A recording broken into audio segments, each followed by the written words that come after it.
오늘 이 액션 패스포트 여러분들 배움에 대한 말씀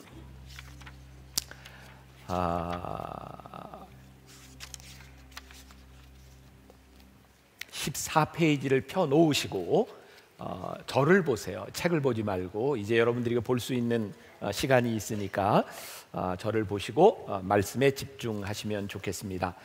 오늘은 배움이 주는 유익이라고 하는 제목으로 말씀을 나누려고 합니다. 오늘 말씀은 지난주의 말씀과 아주 밀접하게 연관이 되어 있습니다. 지난주에 우리 뭐에 대한 이야기 들었죠? 묵상에 대한 말씀 들었습니다. 여러분들이 그런 표정을 지을 때마다 저는 참 마음이 힘들어집니다. 바로 지난주입니다. 하나님의 말씀은 성경은 하나님의 감동으로 된 것이기 때문에 우리를 바르게 의로 교육하기에 유익하다라고 하는 믿음의 확신을 가지고 우리들이 말씀을 묵상한다 그랬어요. 기억이 나시는 거죠? 예. 근데 묵상해서 끝나는 것이 아니라 우리들이 어떻게 말씀을 배워갈 것이냐. 사실 우리 교회의 우리 신앙의 문제는 하나님의 말씀을 듣기는 하는데 하나님의 말씀을 잘 따르지 않는 것이 문제인 것 같아요.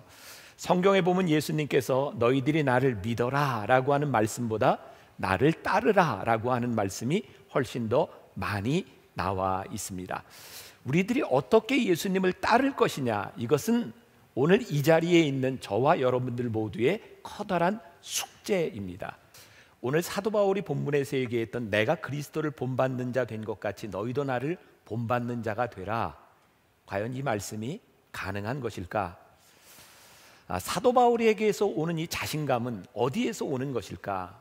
근데 사도 바울이 끊임없이 주장하는 것, 그의 고백이 있습니다. 나의 나 된 것은 하나님의 은혜라. 그가 만일 자신의 능력으로 배워서 무엇을 할 수 있다고 생각했다면 그는 참 많이 좌절했을 것 같습니다. 근데 그는 하나님의 은혜를 알았어요. 요한복음 15장 16절에 보면 예수님께서 말씀하셨습니다. 너희가 늘 택한 것이 아니요 내가 너희를 택하여 세웠나니. 우리가 말씀을 배우고 예수님을 따라 살아갈 수 있는 것은 우리의 능력이 아닙니다. 예수님이 우리를 부르셨기 때문에 우리들이 할 수 있다는 것이에요. 제가 유학 시절에 잊을 수 없는 이야기가 하나 있습니다. 제가 공부하던 학교에 한국인 교수님 한 분이 계셨어요. 그분은 유학생들이 오면 늘 집에 불러서 식사를 이렇게 대접해 주시고 한국 학생들을 격려했습니다. 그때 한국 학생들에게 늘 이런 얘기를 했어요. 영어 때문에 기죽지 마십시오. 여러분들 한국말 그렇게 잘하면서 영어 이 정도 하면 괜찮은 겁니다. 미국 사람들 영어밖에 못합니다. 영어 못하는 것 때문에 기죽지 마십시오. 근데 아무리 그런 이야기를 들어도 저는 길거리에 노숙하는 사람이 영어 잘하는 것만 봐도 그렇게 부러웠어요. 그때 그런 생각했어요. 저 사람은 영어를 저렇게 잘하는데 왜 노숙을 할까? 저에게는 정말 그 영어라고 하는 게 벽처럼 많이 느껴졌던 때입니다. 그때 그 교수님이 처음 본인도 유학을 왔을 때 슈퍼에 집에 필요한 물건을 이렇게 사러 갔는데 그때 이쑤시개 요지를 사러 갔는데 아무리 생각해도 요지라고 하는 단어가 생각이 안 나더래요. 찾다 못 찾고 그 직원을 불러서 막 설명을 한 거예요. 바디랭귀지로 했겠죠. 근데 못 알아듣더래요. 이 교수님이 화가 났대요. 그래서 한국말로 그 직원한테 야, 너는 나이가 몇 살인데 요지도 모르냐? 요지 몰라? 요지? 아이, 그리고 그냥 딱 하는데 그렇게 마음이 시원하더래요. 아니 어떻게 요지라는 말도 몰라요? 그렇죠. 가만히 생각해보면 우리들은 못하는 것 때문에 우리들이 많은 상처를 받지만 사실은 우리들이 잘하는 것, 또 하나님이 우리를 부르신 이유가 있는데 우리들이 그 이유를 모르기 때문에 스스로에 대한 자존감이 떨어질 때가 참 많은 것 같아요. 어제 위클리 비즈라고 하는 그 조선일보의 그 난에 나온 이야기를 하나 보게 되었습니다. 이름이 참 특이한 이돈태 삼성 전무 디자인을 담당하고 있는 분의 이야기였습니다. 30 넘어 유학을 가게 되었고요. 유럽의 5대 디자인 회사라고 불리는 텐저린이라고 하는 영국 회사의 공동 대표가 되기까지 7년밖에 걸리지 않은 입지전적인 인물입니다. 그는 청소하는 아주 제일 어려운 일부터 시작을 했는데 어느 날 전화가 왔답니다. 미국에서. 근데 그 사람의 전화를 받고 끊을 때 그 미국 사람이 이렇게 이야기들을 하더라는 겁니다. 혹시 당신 청소하는 사람 아닙니까? 그러니까 영어가 제대로 되지 않았던 거죠. 그때 이분이 속으로 이렇게 다짐을 했답니다. 영어에 주눅들지 말고 당당하자. 나는 한국인이니까 영국인처럼 영어를 못하는 게 당연하다. 나는 디자이너니까 아리랑 TV의 아나운서처럼 영어를 못하는 것이 당연하자. 나는 사람들에게 영어를 잘하는 사람이 아니라 사람들이 듣고 싶어하는 디자인, 메시지를 만들어내자. 그래서 그 사람이 유명한 그 영국 항공사의 의자를 마주보는 의자로 만들어서 자리를 넓힌 사람이기도 하고, 신문에 보니까 반포에 있는 레미안 아파트에 처음으로 욕실에 발을 닦는 기능과 그리고 손빨래를 할 수 있는 기능을 만들어서 히트를 친 사람이라고 합니다. 저는 그 사람에 대한 이야기를 이렇게 쭉 보면서 산골에 살아서 정말 힘들었던 그의 인생을 보면서 우리의 삶이라고 하는 것은 참 장점이 많구나 라는 생각을 하게 되었어요. 지난주 사부 예배 때 조동천 목사님이 오셔서 말씀을 전하는데 초등학교 1학년 때 진흙으로 이렇게 뭘 만들었던 모양입니다. 근데 잘했다고 뽑혀서 전시를 하게 됐대요. 전시하는데 옆에 가서 이렇게 보는데 애들이 이렇게 지나가다가 1학년인 그 목사님이 만든 그 작품을 보고 야 멋있다, 야 잘 만들었네, 그런 이야기를 하면 기분이 좋더래요. 가만히 생각을 해봤대요. 나를 칭찬한 것도 아니고 작품을 칭찬했는데 왜 내가 기분이 좋지? 왜 좋을까요? 내가 만들었잖아요. 여러분 가만히 보세요.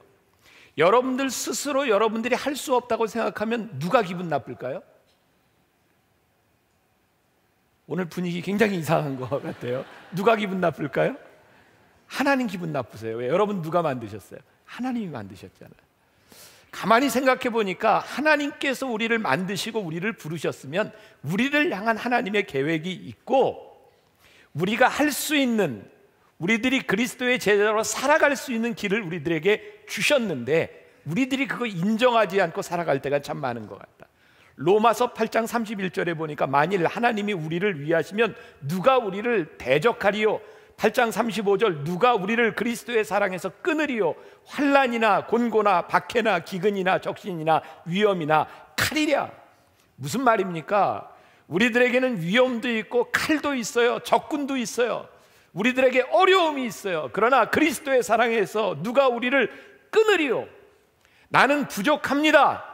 그러나 부족함으로 끝나는 것, 그것은 겸손이 아닙니다. 교만입니다. 내가 내 능력을 평가하고 내가 부족함으로 끝나는 것이 아니라, 나의 부족함이 문제가 아니라 나를 부르신 하나님 앞에 제가 말씀을 배우며 그리스도의 제자로 살아가겠습니다. 이것이 우리를 부르신 하나님 앞에 합당한 우리들의 마음이 아니겠습니까? 제가 이렇게 소제목을 잡아봤습니다. 배우려고 하는 마음이면 충분합니다. 우리들에게 배우려고 하는 마음이 없기 때문이 아니겠는가. 사도 바울이 그의 일생을 통해 그리스도를 본받으려고 했던 것, 사람들에게 나를 본받으십시오라고 했을 때에는 사도 바울이 완전하기 때문이 아니었다는 생각이 들어요. 왜? 사도 바울은 스스로 약함을 많이 고백하거든요. 그럼 무엇을 본받으라고 했을까요? 적어도 제가 생각하기엔 내가 그리스도를 본받으려고 했던 것을 본받으십시오. 저는 말씀을 그렇게 이해했습니다. 완전함이 아니라 그의 마음속에 있었던 그리스도를 본받고자 했었던 마음. 제가 오늘 여기에서 여러분들에게 설교할 수 있는 이유는 제가 여러분들에게 인격이나 어떤 것이 온전하기 때문이 아니라 제가 이 자리에 서서 말씀을 전해야 하는 그 마음 때문에 제가 여기에서 말씀을 전할 수 있는 것이 아니겠습니까? 오늘 여러분들이 하나님 앞에 하나님을 따라가고자 하는 마음, 저는 베드로를 보면서 종종 그런 생각합니다. 베드로의 믿음을 가지고, 그가 가지고 있었던 믿음의 분량을 가지고 좀 하나님이 그를 쓰실만 했을까?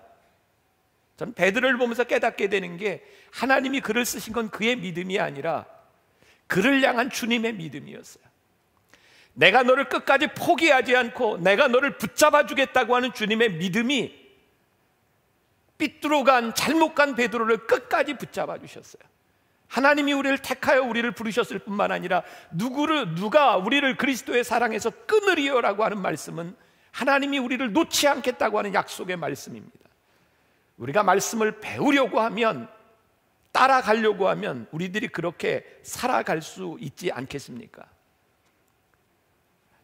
마태복음 11장 29절에 유명한 말씀이 있습니다. 예수님의 말씀이죠. 나는 마음이 온유하고 겸손하니 나의 멍에를 메고 내게 배우라. 배우라. 이게 권면입니까? 명령입니까? 명령입니다. 배움은 권면이 아닙니다. 오늘 여러분들이 이 말씀을 권면으로 듣지 마십시오. 오늘 우리들에게 주시는 명령으로 들으셔야 합니다. 제자가 제자를 낳는 것, 이것이 제자의 법칙입니다. 저도 요즘은 이런 얘기하는 게 참 힘들어져. 박사학위 받았다는 게 막 또 누가 뭐 뒤를 막 추적해서 뭐 이렇게 할까봐 참 무서워. 그래도 저 박사입니다. 박사학위를 받고 학교에 와서 강의를 할 때였어요. 제가 강의를 하면서 깨달은 게 있습니다. 내가 배워서 박사학위를 받은 것보다 가르치면서 얻는 게 훨씬 더 많다는 거였어요. 저는 가르치면서 정말 많은 걸 배웠습니다. 가르치면서 내 속에 소화된 것이 참 많았습니다. 저는 왜 제자 삼으라라고 하는 말씀을 예수님이 그렇게 하시는가를 알 것 같아요. 예수님의 위대한 명령이죠. 마태복음 28장 19절부터 20절, 예수님의 위대한 명령이라고 불리는 말씀입니다. 한번 같이 마태복음 28장 19절부터 20절까지 말씀 같이 봉독해 봅니다. 그러므로 너희는 가서 모든 민족을 제자로 삼아 아버지와 아들과 성령의 이름으로 세례를 베풀고 내가 너희에게 분부한 모든 것을 가르쳐 지키게 하라. 예수님께서 우리들에게 주신 명령입니다. 그 말씀을 지키게 하라. 근데 제가 가르치면서 느낀 게 뭐냐면 그 가르침이 내 속에 내면화되고 우리들이 제자의 삶을 살 수 있는 제일 좋은 방법은 우리들이 또 다른 제자를 만들어내는 겁니다. 여러분들이 배우지 않고 이 일을 할 수 없습니다. 여러분들이 성장할 수 없습니다. 그래서 오늘 제가 이 배움에 대한 말씀을 여러분들에게 아주 강조해서 말씀드리는 이유입니다. 제가 오래전에 읽었던 책이 있습니다. 후안 카를로스 오르티즈 목사님의 책 제목이 굉장히 깁니다. 우리는 이 땅 위에 아무렇게나 나뒹굴고 있는 벽돌더미가 되어서는 안 됩니다 라는 책에 나오는 짧은 이야기를 하나 제가 소개해 드립니다. 한 할머니가, 그 목사님에게 있었던 일입니다. 나에게 한 소녀를 소개해 주었다. 얘가 내 손녀입니다. 아, 그러십니까? 예, 제겐 증손녀들도 있습니다. 그 중에 한 애는 벌써 15살이 되었는데 그 애가 결혼하면 또 손자, 고손녀가 생기겠지요. 물었습니다. 슬하의 자녀를 몇이나 두셨습니까? 6입니다. 그러면 지금 손자, 손녀가 몇 명입니까? 36입니다. 증손자, 손녀들은 어떻게 되십니까? 글쎄요, 안 세봐서 잘 모르겠습니다. 확률로 따지자면 그 할머니는 216명의 증손자와 1296명의 고손자, 고손녀들을 거느리게 됩니다. 이 할머니의 자녀들은 여러 종류의 직업을 가지고 있습니다. 의사, 변호사, 또 농부, 택시운전. 그녀의 손자 가운데도 여러 가지의 직업을 가지고 있습니다. 만약 내가 할머니에게 어떻게 이 많은 아이들을 모두 잘 먹이고 입히고 교육시켰습니까? 라고 묻는다면 그 할머니는 이렇게 대답할 것입니다. 어떻게 다 키워요? 난 단지 6애만 키웠어요. 그 할머니는 자녀들을 단지 양육했을 뿐입니다. 오늘날 교회에서 이런 번식의 법칙이 발견되지 않는 것이 문제입니다. 가엾은 목사들은 모두 교인들을 책임져야 하는데 이것이 문제입니다. 자라나고 확장되며 벽돌들로 집을 짓기 위해서는 우리 교회는 그 할머니로부터 배워야 합니다. 사람들로 제자를 삼아 그들로 하여금 보다 많은 사람들을 제자로 삼도록 해야 합니다. 우리는 고아원 원장이 아니라 아비가 되어야 합니다. 제가 오늘 결심했습니다. 저는 고아원의 원장이 아닌 아비가 되기로. 여러분들에게 주어진 영혼들에게 여러분들이 아비가 된다고 하는 것은 놀라운 일입니다. 왜? 그 자식이 또 아비가 될 것이기 때문입니다. 이것이 하늘나라의 원리이고 말씀 제자 훈련의 원리입니다. 그런데 이 제자 훈련을 우리들이 말씀을 받아야 되는 이유 가운데 하나가 때로 우리들에게 엄격함이 필요하지 않은가라는 생각을 합니다. 말씀을 배우는 데 있어서는요, 말씀을 배우며 나를 다스리고 절제하는 것이 필요합니다. 그리고 무엇을 배우는 데 있어서는 매뉴얼이 굉장히 중요합니다. 제 삶의 제일 큰 단점은 매뉴얼 읽기를 굉장히 싫어한다는 겁니다. 저는 어떤 제품을 사서 매뉴얼을 읽어본 적이 없습니다. 그건 전부 제 아내가 읽습니다. 아니면은 제가 이제 함께 하고 있는 우리 직원들에게 좀 읽어줘 그리고 가르쳐줘 라고 하는데 매뉴얼을 안 읽다 보니까 문제가 뭐냐면 발전이 없다는 겁니다. 제가 깨닫습니다. 매뉴얼을 읽는 것은 굉장히 중요한 일이다. 저는 다른 것은 모르겠지만 오늘 제가 말씀을 전하고 만나기 위해 목회자로서 제가 목회를 하는 데 있어서 적어도 저에게 지나갔던 시간들, 신학대학 4년을 지나고 신학대학원 2년을 하고 미국에 가서 MDB 과정 3년짜리를 또 하고 그리고 또 박사과정을 다 마치고 제가 공부한 12년의 시간들을 통해서 제가 오늘 여러분들에게 말씀을 묵상할 수 있고 말씀을 보면서 말씀을 전할 수 있는 사람이 된 것이지, 제가 공부를 하지 않고 말씀을 배우지 않았다면 제가 어떻게 이 말씀을 전할 수 있겠습니까? 우리는 너무 쉽게 편의 또 배려라고 하는 말을 가지고 우리들이 원칙을 저버릴 때가 많다는 생각이 듭니다. 오늘날 교회가 힘을 잃은 이유 중에 하나가 뭐냐면 너무 많이 배려한다는 겁니다. 여러분들에게 좀 불편한 이야기가 될지 모르지만 이전에 교회에 부흥회를 하면 그때는 뭐 할 일이 없었다 뭐 이렇게 이야기할 수도 있겠지만, 짐을 싸들고 와서 교회에서 열흘씩 머물면서 말씀을 배웠던 그 세대들을 통하여 교회가 세워진 것이 분명하지 않습니까? 오늘날 이 교회에 참석하는 이들이 예배를 드리지만 예배를 드리는 만큼 신앙의 능력을 잃어버린 이유는 무엇인가? 말씀이 없다는 거예요. 배움이 없다는 거예요. 그냥 쉽게 넘어져 버린다는 거예요. 제가 지난해 여러분들과 함께 오랜 동안 시리즈로 누가 왕인가 나온 김에 또 선전도 해야 되겠네요. 책도 나왔어요. 제가 지금까지 쓴 책 중에 베스트입니다. 정말 좋은 책이에요. 오늘은 전혀 무슨 말을 해도 감동이 안 되는 것 같은데 좋은 책입니다. 네, 제가 왕이 누가 왕인가라는 말씀을 준비하면서 깨닫게 된 게 있어요. 어쩌면 저렇게 이스라엘 왕들은 하나같이 저렇게 타락할까? 그들이 처음부터 그런 마음이 아니었는데 왜 그들은 하나같이 믿음을 저버릴까? 제가 이렇게 깨달음이 왔어요. 그들이 나라를 이렇게 잘 지키고 믿음을 지키다 어느 순간인가 세상이 보이는 거예요. 어떤 세상이 보이냐면 큰 나라, 큰 땅을 가지고 힘을 가진 나라, 그들이 섬기는 신이 보이는 거예요. 그래서 우리도 이 힘을 가지려면 그들처럼 우상을 숭배해야 되겠다. 참 신기하죠. 하나님이 여기까지 인도해 주셨는데 하나님의 인도하심 가운데 우리들의 눈에 왜 세상이 보일까? 그래서 세상을 따라가며 그들은 전부 타락합니다. 오늘날 우리들이 부모들이 자식을 바라보면서 무엇을 부러워합니까? 세상을 부러워해요. 자식들에게 말씀을 가르치는 것, 그것보다 우리 애들이 세상 아이들과 똑같이 공부도 잘하고 번듯한 대학에 가서 좋은 직장을 다녔으면 좋겠다. 우리 아이들도 인류의 대열에 합류하면 좋겠다. 그 인류라고 하는 말, 엘리트라고 하는 말이 세상과 교회가 틀리지 않은 것이 문제인 거예요. 오해하지 마십시오. 여러분들 자식들이 공부를 못해도 된다, 좋은 직장이 아니어도 된다, 그것이 아니라 공부도 하고 좋은 직장도 가지고 우리들이 무엇이든지 할 수 있지만 정말 중요한 것은 그리스도를 닮아가는 배움이 없다면 우리가 세상과 다른 것이 무엇인가 이 말이에요. 여러분 솔직하게 여러분들 가운데 지금 예배를 드리는 여러분들 마음 가운데 우리들이 그리스도를 닮아가겠다고 하는 마음, 여러분들이 말씀을 배워야 되겠다는 열망이 여러분들에게 있는가?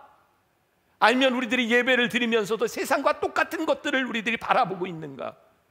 이거 차이가 나지 않는다면 우리에게 무슨 능력이 있겠습니까? 저에게 아들이 딱 하나 있습니다. 그 아들 하나가 중학교 3학년 때 목회자가 되겠다고 소명을 받고 정말 기쁘고 감격스러운 때가 엊그제 같은데, 이놈이 목회자가 되겠다고 지난 9월에 신학대학원에 들어갔어요. 제가 목사이기 때문에 우리 아들이 목사가 되는 과정을 잘 가이드라인을 했다고 생각해요. 이런 공부하면 좋겠다. 근데 막상 신학을 공부하겠다고 했을 때 제가 아들에게 다시 한번 생각해보라 그랬습니다. 아들아, 너 진짜 목사가 될래? 너무 마음이 아팠기 때문입니다.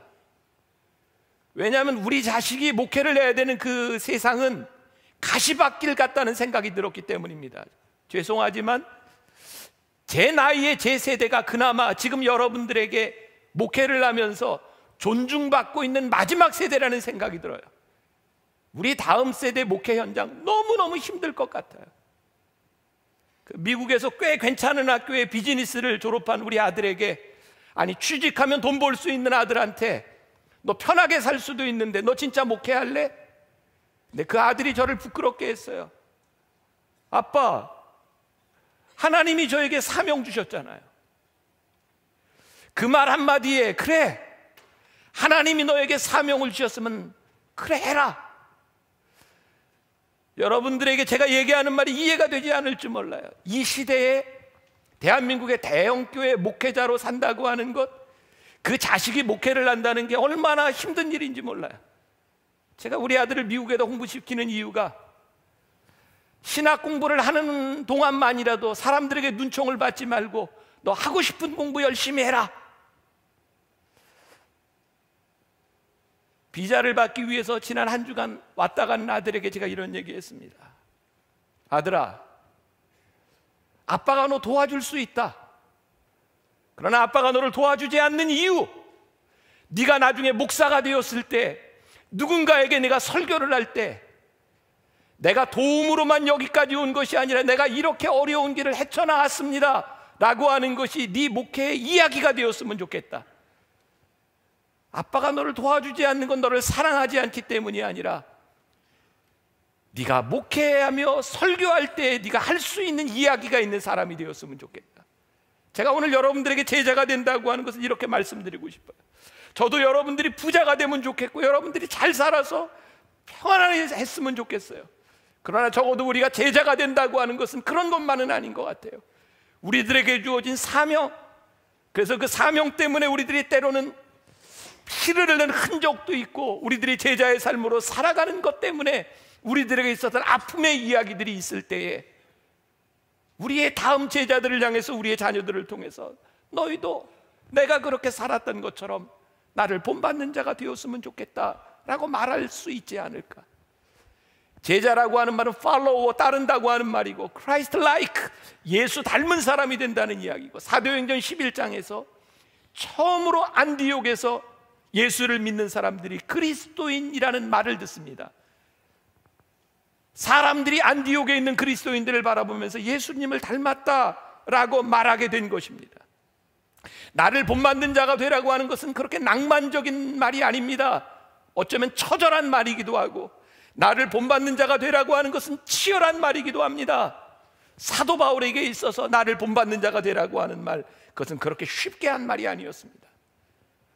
오늘 이 세상을 살아가는 우리들에게 나를 본받는 자가 되라고 하는 그 배움이라고 하는 것은 무슨 의미가 있을까? 10여 년 전입니다. TV 프로그램에 나온 이야기인데 여러분들에게 한번 묻겠습니다. 소주가 한 병에 몇 잔입니까?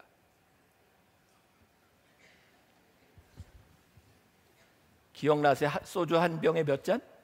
7잔 나옵니다. 7잔. 또 오늘 가서 또 실험해 본다고 뭐 내가 먹으려는 7잔이 나오는데 그 방송에 나온 게 그거였어요. 소주가 7잔이 나오는 이유가 우연히 나온 게 아니라 전략적으로 7잔이 나오도록 만들었다는 거죠. 두 사람이 마시다가 3잔씩 마시면 한 잔이 남습니다. 그 남으면 어떻게? 한 병 또 시켜야지. 3사람이 마실 때 2잔씩 마시면 딱 한 잔만 남아. 이거 어떻게? 한 병 더 시켜야지. 4사람이 먹으면 한 잔씩 마시고 2잔째 마실 때 한 사람만 한 잔이 모자라. 어떻게? 한 병을 더 시켜야지. 5사람이 마시면 2잔이 모자라. 할 수 없이 또 한 병을 시켜야 돼. 6사람이 먹으면 또 한 잔이 모자라. 한 병을 또 시켜야 돼. 7사람이 먹으면 딱 맞을 것 같은데 양이 부족해. 그래서 한 병을 더 시켜. 여러분, 제가 방송에서 보았던 내용입니다. 소주를 만드는 사람도 만드는데 그냥 만들지 않고 전략적으로 만들었다는 이야기를 들었어요. 여러분, 신문에 보니까 우리나라의 2013년 1인당 소주 소비량이 123병입니다. 2014년 통계 123.6병입니다. 단순히 술 이것이 문제가 아닙니다. 여러분들, 우리나라에서 일어나고 있는 사고, 살인사건, 성범죄, 강도, 절도, 폭력, 살인사건 4,828건 가운데 42.6%가 거의 반수가 음주 상태에서 일어난 일들입니다. 강간, 강제추행의 성범죄의 32.34%가 술을 먹은 다음에 일어난 일들입니다. 여러분, 이 세상이 전략적으로 만들어놓은 이 술 소비 때문에 지금 어떤 일들이 일어나고 있는지 아십니까? 제가 액션 패스포트를 왜 여러분들과 함께 만들며 제가 몇 달을 나름대로 수고하고 이것을 만들었겠습니까? 안 되겠다는 거예요. 우리도 전략적으로 살아야 되겠다는 거예요. 적어도 말씀을 듣고 말씀대로 살아가는 사람들이 전략적으로 살지 않으면 우리들이 어떻게 이 세상을 이기겠는가? 제가 여러분들에게 도전하고 싶습니다. 술을 먹는 사람들이 넘쳐나는 세상과 말씀을 먹는 사람들이 넘쳐나는 세상 가운데 어떤 세상이 하늘나라와 가깝겠습니까? 이거 우리들 분명한 것 아닙니까? 말씀을 배워야 우리들이 이 세상을 바꿀 수 있는 것이 아니겠는가? 오늘 여러분들의 가장 강력한 액션 플랜이 무엇일까? 여러분들에게 내가 그리스도를 닮고 살고 싶다는 열망이 여러분들 가운데 일어나기를 간절히 소원합니다. 사도 바울이 이야기했던 너희들이 나를 본받는 자가 되어라. 참, DNA라고 하는 게 무섭죠. 어쩌면 그렇게 닮아갑니까? 제가 언젠가 그런 말씀 드렸죠. 제가 미장원에서 앉았다 깜짝 놀랐다고. 거울에 저희 아버님 앉아 계셔서 제가 얼마나 놀랐는지 모른다고. 전 아버지하고 정말 안 닮았다고 생각했는데 제가 그렇게 닮아가고 있더라고요. 이유가 뭘까요? DNA 때문입니다. 우리들이 하나님의 말씀을 배운다고 하는 것은요, 영적 DNA가 우리들 가운데 시작된다는 겁니다. 아마 지금 우리들의 모습은 아닐지 몰라요. 근데 영적 DNA가 우리들 속에 들어가서 하나님의 말씀이 우리들 삶에서 적용되기 시작할 때 어느 날 우리들의 모습을 보니 닮아 있는 거예요. 저는 그게 크리스찬의 삶이라고 생각해요. 여러분들이 지금 말씀을 듣는 이 순간에 여러분들의 삶이 확 변해지는 뭐 어떤 그런 것이 아니라 10년, 20년, 30년, 40년 우리 일생의 마지막 가운데 내 걸어온 발걸음을 보았더니 예수님 닮은 거예요. 이게 영적 DNA, 말씀이 우리들 속에서 계속 되어지는 일이 아니겠는가? 훈련이라고 하는 것은요, 말씀을 배운다고 하는 것은 말씀이 우리들 속에 들어와서 우리들의 습관과 우리들의 성품을 버리는 일부터 시작돼요. 제가 요즘 이제 스케이트를 배우니까 스케이트에 대한 이야기를 가끔 하는데, 저를 가르쳐주는 감독님이 제일 염려한 게 뭐였냐면 제 어린 시절 논바닥에서 스케이트를 탔던 것 때문에 제일 염려했습니다. 제가 논바닥에서 꽤 탔거든요. 아이스하키도 타고. 제가 그랬습니다. 목사님 타봤습니까? 예, 논에서 좀 탔어요. 그리고 제가 고등학교 때는 아이스하키를 탔습니다. 막 탔습니다. 그랬더니 막 근심하더라고요. 가르치기 제일 힘든 사람이 누구냐면 옛날에 탔던 사람처럼 가르치기 힘든 사람이 없대요. 그러고 보니까 제가 이렇게 막 타다가 혼자 타던 날이 있었어요. 혼자 타는데 제가 많이 늘은 것 같아요. 너무너무 잘 되더라고요. 그랬더니 한 분이 그래요. 혼자 타는데 옛날 이게 나오더라고요. 여러분, 옛날 습관으로 들어가는 것은 참 쉽습니다. 그런데 우리들이 말씀의 습관으로 우리들의 삶을 결단하는 것 어렵습니다. 그런데 그 결단이 어느 날 우리들의 삶에 쉬워져야 합니다. 나도 모르는 사이에 그 말씀이 우리들 삶에서 배어나오기 시작할 때 우리가 제자가 되는 거예요. 미션 플랜, 여러분들의 액션 패스포트에 나와 있는 그 무엇이 여러분들의 삶을 바꿔줄 수 있는가? 저희 교회의 사무엘 학교, 너무너무 죄송한 건 많은 부모님들이 원하는데 우리들이 받지 못하는 것이 너무너무 안타까워요. 제가 오늘 설교하면서 오늘 말씀을 듣는 여러분들 가운데 사무엘 학교와 다음 세대에 대한 비전이 있는 분들은 여러분들 돈을 좀 내놓으십시오. 이게 돈 얘기를 하면 늘 이런 반응이 와요. 왜? 제가 초등학교, 중학교, 고등학교 다 생각해봤지만 유치원 다니는 아이들부터 말씀으로 양육하는 것처럼 좋은 게 없다고 생각해요. 지금 저희 교회 안에 5층에 시설이 있는데 도저히 수용을 못해서 올해는 뽑지도 못했어요. 이미 꽉 차버렸어요. 안 되겠다는 생각이 들었어요. 밖으로 나가야 되겠다는 생각이 들었어요. 아이들 때부터 가르쳐야 된다는 생각이 들었어요. 여러분들 가운데 마음이 있는 사람은 여러분들 내놓으시면 좋겠어요. 건물이 있든지 돈이 있든지 유산을 기부하든지. 우리 사무엘 학교 아이들이요, 학교를 가면 선생님들이 그런데요, 얘네 어디서 배운 애들입니까? 이해가 안 된대요. 어떻게 요즘 이런 애들이 있냐고. 7살 때부터는 우리 아이들 원어민 영어 교육을 시킵니다. 유치원에서 영어 교육 막 시키는데도 해외 나가면 애들이 말을 못하는데 우리 사무엘 학교 아이들은 외국 가면 쉽게 영어를 한답니다. 말씀과 언어와 세상 모든 것에 능력이 있는 아이들을 어렸을 때부터 키워나가는 것, 이거 우리가 말씀의 습관, 말씀의 DNA를 만드는 일이라는 생각이 들고요. 우리 교회 진짜 너무너무 멋진 것도 있어요. 변화산 기도회 때 첫날 우리 교회 여기에 안수받으러 올라오는 아이들이 몇 명쯤 됐는지 아세요? 우리들 아이들 중고등학생들이 1000여 명이 여기 나와서 안수를 받습니다. 저는 대한민국에 이런 교회가 있는가? 제가 왜 그 어려운 시간에, 아이들이 잠도 못 자는 그 시간에 아이들로 하여금 부모와 함께 왜 변화산 새벽기도에 나오라고 하는가? 그 아이들이 어렸을 때 이 강단에 무릎 꿇었던 그 작은 DNA를 심어주는 거예요. 그 아이들의 삶에서 그 말씀이 생각날 수 있도록 보이지 않지만 씨를 뿌리는 일이라고 생각해요. 여러분들이 주님을 닮아가기 위해서, 옛 습관을 버리기 위해서 여러분들 무엇을 하겠습니까?